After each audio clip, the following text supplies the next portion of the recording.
अब हम पढ़ते हैं प्रेजेंट परफेक्ट कंटिन्यूअस टेंस। इसकी पहचान क्या होती है? जब हिंदी के वाक्यों के अंत में से रहा है, से रहा है, से रहे हैं, से रहे हैं या रहे हैं, से रही है आदि आते हैं।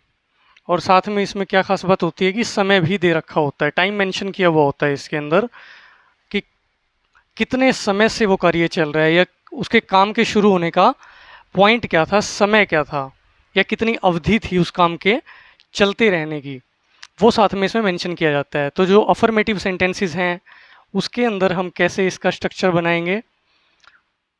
सब्जेक्ट प्लस हेल्पिंग वर्ब लगेगी इसके अंदर, हैज बीन या हैव बीन,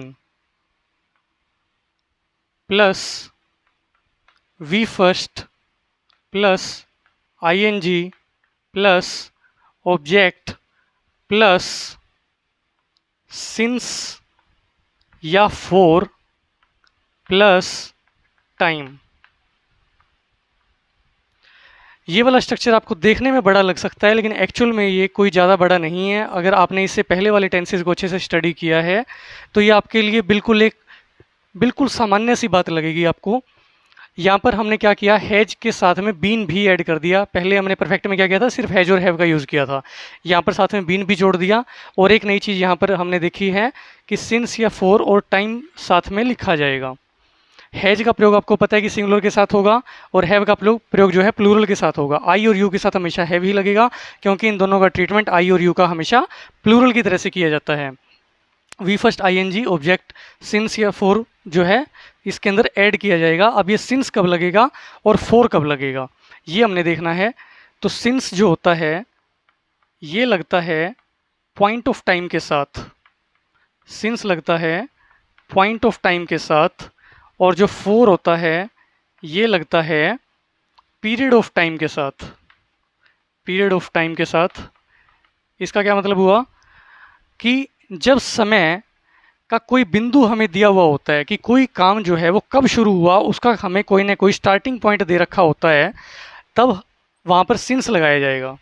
जैसे अगर मैं ये कहता हूँ कि वह 3 बजे से गीत गा रहा है, वह 4 बजे से पढ़ाई कर रहा है, वह सन 1995 से किताब लिख रहा है या गीत गा रहा है या पुस्तकें छाप रहा है, कुछ भी कार्य कर रहा है, उसका कोई ना कोई एक पॉइंट ऑफ टाइम, निश्चित समय का बिंदु दे दिया, तो वहाँ पर सिंस आ जाएगा।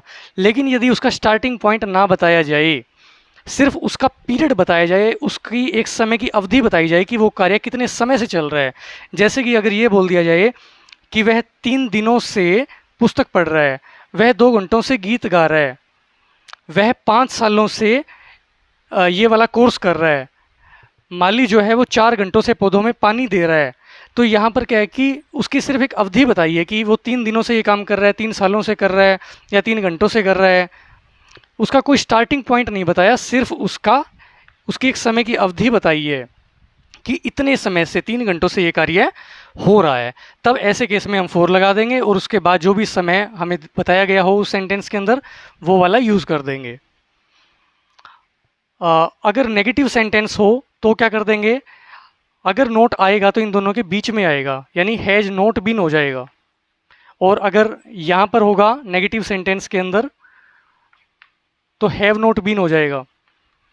इसमें आपने सिर्फ इतना ही ध्यान में रखना है कि हैज बीन नोट नहीं करना या हैव बीन नोट नहीं करना, हैज नोट बीन या हैव नोट बीन करना है। कोई एग्जाम्पल की मदद से इसको समझने की कोशिश करते हैं। जैसे वह 5 बजे से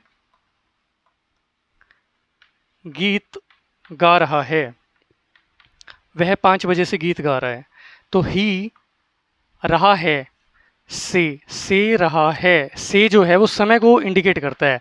5 बजे से he has been singing a song,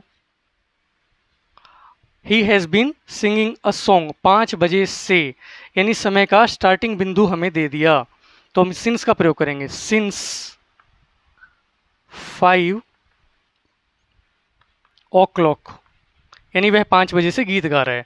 यही वाला सेंटेंस अगर ऐसे होता कि वह 5 घंटों से गीत गा रहा है, वह 5 घंटों से गीत गा रहा है, तो क्या कर देंगे, he has been singing a song, since की जगह हो जाएगा for, he has been singing for 5 hours, for 5 hours, he has been singing a song for 5 hours, वह 5 घंटों से गीत ही गाया जा रहा है।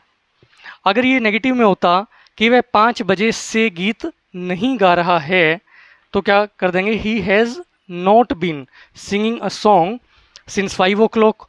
और यही वाला सेंटेंस अगर नेगेटिव में इस तरह से होता कि वह 5 घंटों से गीत नहीं गा रहा है, तो क्या कर देंगे, he has not been singing a song for 5 hours, कि वह 5 घंटों से गीत नहीं गा रहा है। अब अगर इंट्रोगेटिव सेंटेंस हो तब हम क्या करेंगे, उसके अंदर स्ट्रक्चर कैसे बनाएंगे। इंट्रोगेटिव सेंटेंसेस के अंदर इसका स्ट्रक्चर क्या बन जाएगा, सबसे पहले तो आपको पता है कि WH क्वेश्चन वर्ड का हम यूज़ करते हैं अगर सेंटेंस में हो तो। उसके बाद हैज या हैव, ये वाली हेल्पिंग वर्ब हमने यूज़ करनी है, हैज़ या हैव। पूरा हैज़ बीन या हैव बीन यूज़ नहीं करना, सिर्फ हैज या हैव का यूज़ करना है एक बार। उसके बाद सब्जेक्ट आएगा, सब्जेक्ट के तुरंत बाद अगर वाक्य में नोट होगा तो आएगा, अदरवाइज नहीं आएगा, इसलिए ब्रैकेट में लिख दिया। उसके बाद जाकर के बीन आएगा। अब बीन अगर आएगा तो सब्जेक्ट के बाद आएगा।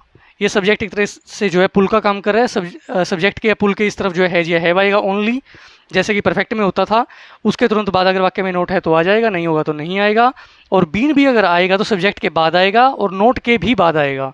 और बाकी सब पहले की तरह ही है, V first plus ING plus object plus since या फॉर और प्लस टाइम, और लास्ट में क्वेश्चन मार्क लग जाएगा। इस तरह से इसका जो है स्ट्रक्चर फॉर्मुलेट हो जाएगा। इसको एक एग्जांपल की मदद से समझने की कोशिश करते हैं। जैसे कि अगर आपको ये वाला सेंटेंस दिया हुआ है कि क्या वह 5 घंटों से गीत गा रहा है, क्या वह 5 घंटों से गीत गा रहा है, तब आप क्या कर देंगे, has he been singing a song for 5 hours, he has been singing a song for 5 hours। अगर ये वाला सेंटेंस ऐसे होता क्या वह 5 घंटों से गीत नहीं गा रहा है, तब हम क्या कर देंगे, has he not been singing a song for 5 hours। यानी कि ही जो है हमारा सब्जेक्ट था, उससे पहले हमने हैज़ या हैव में से लिया, उसके तुरंत बाद नोट आ जाएगा अगर होगा तो, उसके तुरंत बाद बीन आएगा, फिर पहले की तरह वर्ब की फर्स्ट फॉर्म में ING जोड़ करके ऑब्जेक्ट लगा करके सिंस या फॉर में से जो भी सुटेबल होगा वो लगा देंगे, और उसके बाद 5 hours या जो भी हमें समय दिया हुआ है। अगर ये वाला सेंटेंस ऐसे होता कि क्या वह 5 बजे से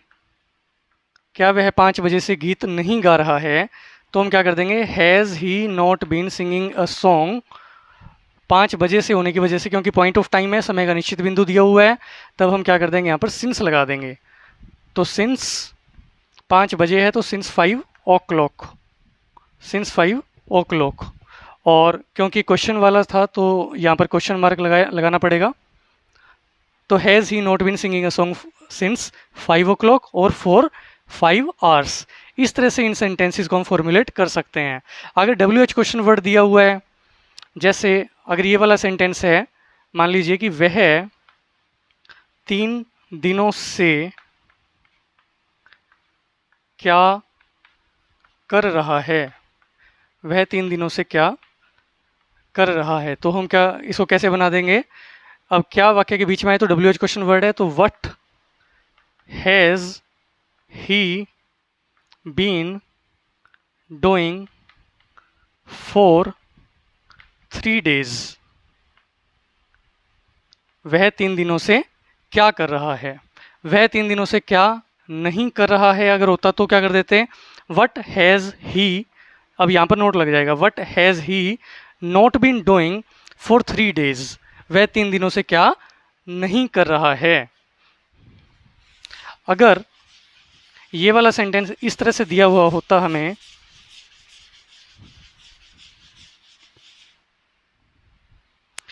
क्या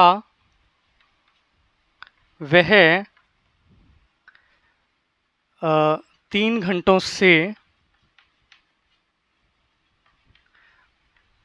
पढ़ रहा है,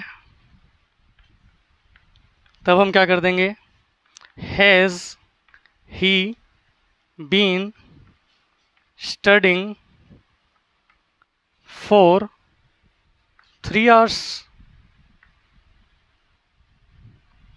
क्योंकि यहाँ पर जो 3 घंटे है हमें ये नहीं पता कि वो कौन से 3 घंटों की बात कर रहा है, इसलिए इसको बोलते हैं पीरियड ऑफ टाइम, कि वो 3 घंटे कौन से हैं, 12 से लेकर के 3 बजे के हैं, 3 से 6 वाले हैं, या 6 से 9 वाले हैं, कि 9 से 12 वाले हैं, तो ये हमें नहीं पता। अगर उसका स्टार्टिंग पॉइंट हमें पता हो कि 3 बजे से वो काम कर रहा है, या कोई डेट दे दी जाए, या कोई ईयर बता दिया जाए, यानी कि एक डेफिनेट पॉइंट ऑफ टाइम दे दिया जाए, तब हम वहाँ पर सिंस का प्रयोग कर देंगे। तो इस तरह से आप इन सेंटेंसेस को फॉर्मुलेट कर सकते हैं प्रेजेंट परफेक्ट कंटिन्यूस टेंस के अंदर।